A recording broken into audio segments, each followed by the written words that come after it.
My next question would be for you, Your Excellency.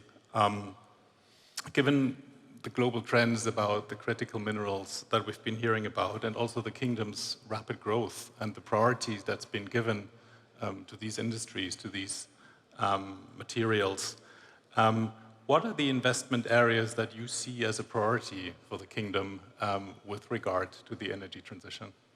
I think we need to keep in mind, first of all, the global context. The kingdom today is a bigger player on many fields, many sectors. It's a more integrated in the global economy, and it's contributing positively to solutions that will help alleviate some of these challenges that we will face globally. The global context, if I may, is challenging in several areas. First of all, the demand that we are going to see a surge in is going to be huge. In the next 16 years, more than double demand for minerals that are critical minerals or rare earth minerals, that elements that actually go into, as Her Highness said, into the energy transition process.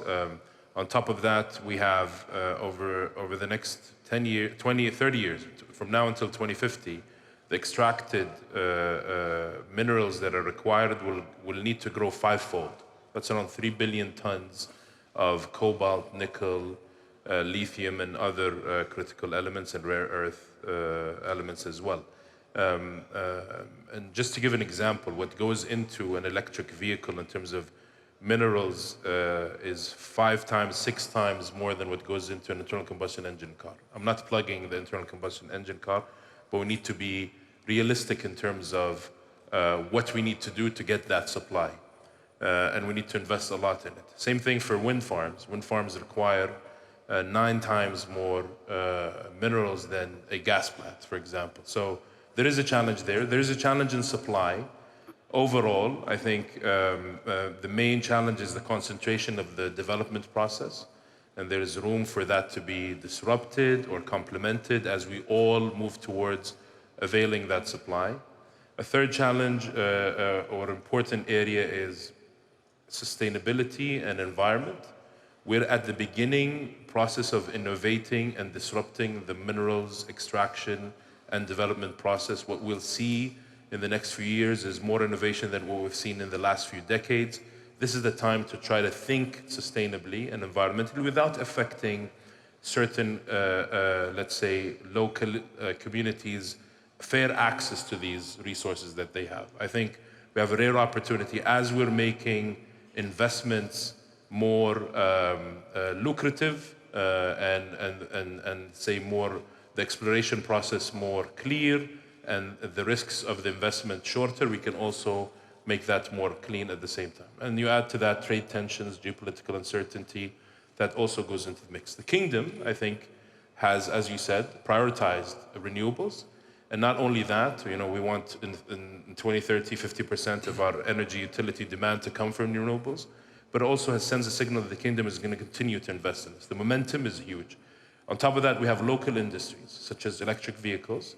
We went from nothing, from no vehicles before Vision 2030 to 500,000 vehicle capacity by 2030 annually, and mostly EVs. So that tells you that the momentum is huge. And on top of that, we're investing in sectors globally that will help the mining industry.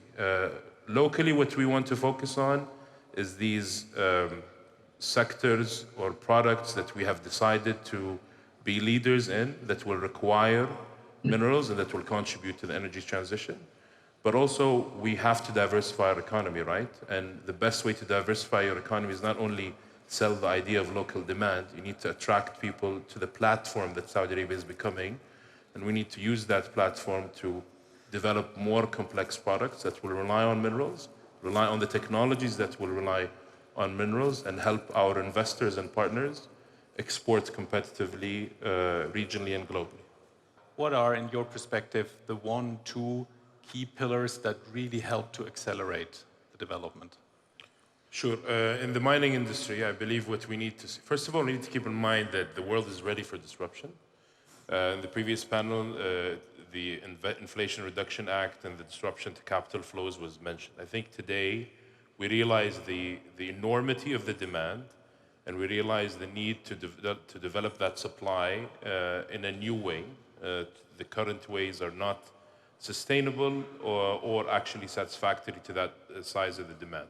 So I really think, and specifically if you talk about this region, Saudi Arabia being in the heart of it, the super region, Central Asia, Middle East, and Africa, and what's going to happen. Vision 2030 is just an example of what can happen, what we can see more of in terms of stability, but unlocking potential and prosperity. I really think the players should focus on policy and regulation, creating the right environment for innovation and investment to follow on, and creative finance as well. Two, investments. We need to work together to shorten these required investment time horizons, develop new ways to work together and improve the returns and de-risk. Three, technology and innovation. This is essential, whether it's better extraction, better accuracy in discovery, better development, and so on and so forth. And lastly, collaboration. If you look at the room here, everyone here will play a big role in the future of this economy and the future supply of minerals and the energy transition as a result. I think real collaboration, not just agreeing on a position and then using that position to strong arm one group or another, etc. It's about real day in, day out collaboration that leads to unlocking the constraints in front of many of our challenges and coming up with solutions. And I think Saudi Arabia and the Future Minerals Forum is the seed of that. You know, we demonstrated whole of government, whole of society approach to transformation. I think this will be a whole of industry approach to this transition and future economic potential. And I think Saudi Arabia is a long-term, strong, reliable partner in that group.